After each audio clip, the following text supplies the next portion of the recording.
With millions affected by autism, No visual contact, she wasn't speaking. I didn't know how to help her. could an experimental treatment be the breakthrough parents have been desperate for? The second day of treatment were the first words I had heard from my daughter. Autism spectrum disorder is complicated and doesn't have a simple answer. But some say there is hope on the horizon with an electromagnetic therapy called MeRT. Joining us now in our audience is Miriam, whose daughter went through this treatment. And I'm going to go ahead and ask you, Miriam, a little bit about your daughter's autism. Of course.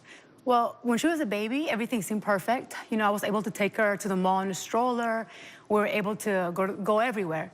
But as time passed, she was around a year and a half, everything went downhill, everything. Starting with her lack of connection to me as her mother or to anybody in the family. And one day, I remember specifically, I went up to her, I said, Raquel, and she ignored me. And then I said, Raquel, and she wouldn't turn around and look at me. And then I started screaming her name, right behind her ear, and she didn't even flinch. So I thought, she's deaf? It's the first thing I thought. So I took her to the doctor the next day, and the doctor took a metal pan and threw her on the ground, and she flipped, she got scared.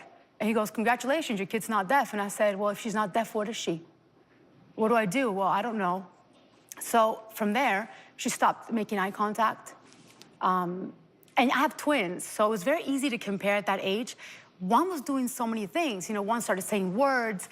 You know, Marcela, which is my twin, she wanted to be with me. She wanted to hug me, love me.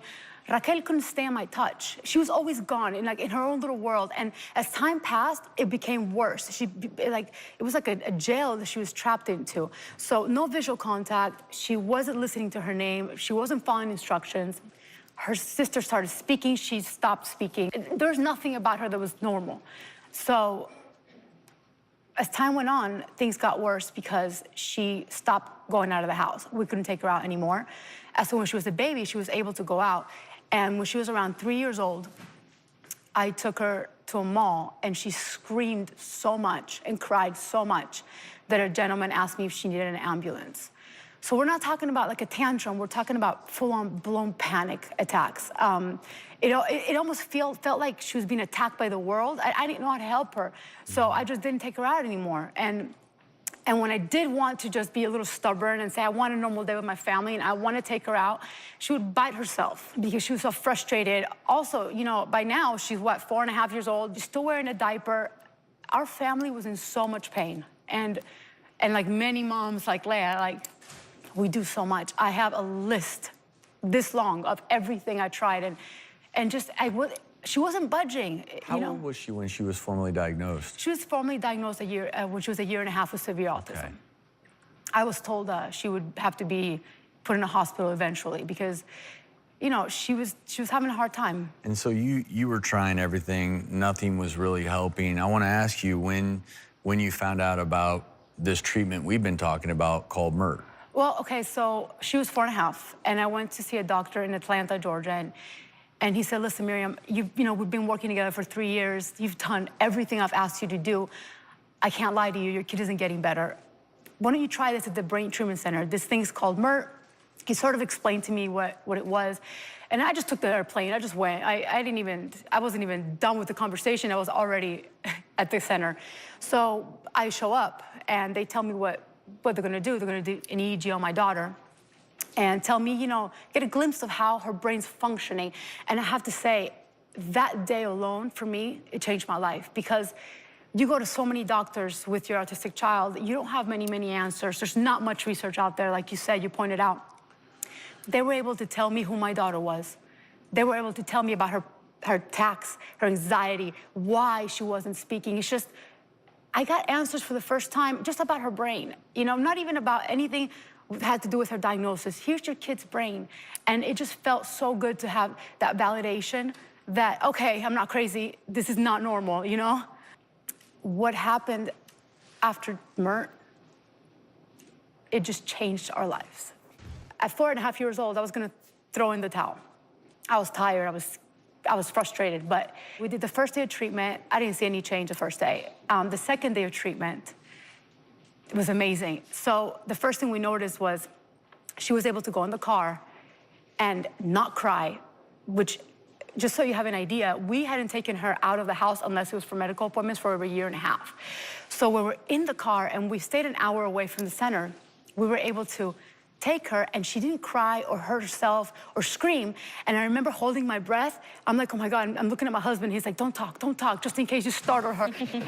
Like, it was like, oh my God, is this really happening? So when we get there, my child walks up to the stairs. She goes, sits in the little chair she sat the day before, and she grabbed this, the coil that they use, and she put it on her head. She liked it. And she was able to stand that whole therapy session with other kids screaming or other parents walking around, phone calls, things that before she wasn't able to stand. So I said, okay, I'm staying no matter what, because to me, it was the first time my daughter was comfortable in her skin in many, many years. So that day we went back to where we were staying, and she came up to me. I was in the kitchen with my husband, and she came up to me with a little cup, and she said to me, dame más jugo, give me more juice. And those were the first words I had ever heard from my daughters. Miriam,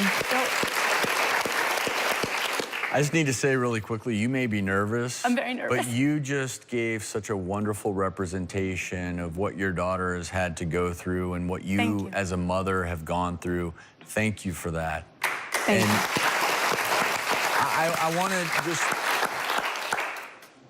take a moment, because those were her first words. First words. And in my mind's eye, those aren't your first words unless you've been wanting to talk. Yes. And Yes. you know what Yes. you want to say, but you cannot She knew the say it. words. Yes, And, you've been learning and that's so long. important for people watching. And I mean, for you as a mother, where then did she go after that point forward? So a week later, another thing changed my life, right? So this is life-altering for me. A week later, my daughter finds out I'm her mother. Just like you're hearing it. She comes up to me and she says, upa, like that's our word for up. Right? So I carry her and I'm like, oh my God, she's letting me touch her. And my daughter grabs my shoulders and she parts me like this and she shakes and she goes, and then she hugs me. And then she parts my shoulders once again and she goes, and then she kisses me. And I remember this day because it was the happiest day of my whole life. And my aunt said, oh my God, it looks like she's just getting to know you. For the first time, like, she's just getting to know me. She's born today. She knows I'm her mother today. And from that day on, she likes my heels. She likes my dresses. She likes my makeup. She's just a mama's girl now, as to before she had no idea. But let me say something else. She wasn't born that day. She was born when she was born. All You're right. through the process, she knew she was loved. And so I want to say that to any parent out there who is in a situation that you were in. There's hope, right? And your story attests to that. And this is an anecdote. Look, in medicine, we always say, anecdotes are anecdotes, so anecdotes are not proof, but we actually even have some video of Raquel before and... Here's some video of Raquel before and after the treatment. Y la cabeza, abre la cabeza, enséñame la cabeza. ¿Dónde está? A ver, ¿dónde está? ¿Dónde está la cabeza? ¿A dónde está? ¿A dónde está? Ven, di, Marcelita, Marcelita, Marcelita, papá te amo. papá te amo. And I mean, Miriam, it's like a miracle. I mean, it To me, it was a really miracle. is. I get chills seeing that. Does she just continue to get better, or? She did. She did. So after we were almost done with the month, I told my husband, I want to go to Disney. He goes, you crazy? I'm like, we did the mall. You're happy. She's happy in the mall. We did the park. She's happy in the park. I said, I want to go to Disney. I need to go to Disney. Like, I need to know that my daughter can be in the happiest place ever, and with all the sensory information that she couldn't stand before because she couldn't handle anything. And so we went to Disney, and she rode the carousel and she enjoyed it. And our family felt whole for the first time. And she has gotten so much better because now she's 11, all right? And so my daughter goes to a regular school. She's above her class in math. She made her first friend this year. To me, that is like it's a miracle on its own, you know. She can go anywhere with us. You know, she loves airplanes. If I'm leaving, she's like, I'm coming with you, right? You know, she's part of our family. And yes, you know, my daughter is autistic. She'll always be autistic. But I am proud of that. My dream is her independence and her be able to say, this is who I am, and I'll be so proud that she can do that. Her speech still needs catching up to. You know, she's 11. She started her first words at 4.5.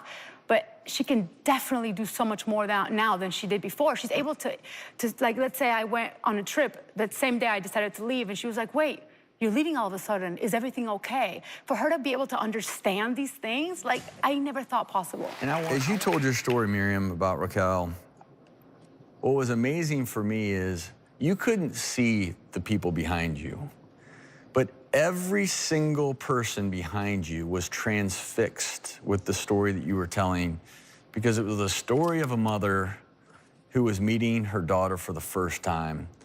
And that's powerful stuff. And so there's hope. There's always hope. And the other thing I would just add is we would love to follow along your journey with Noam, and I think hopefully continue this conversation. Praying for you and your family. And Miriam, give Raquel a huge hug from all of us here at the doctors. Thank you. And thank you again.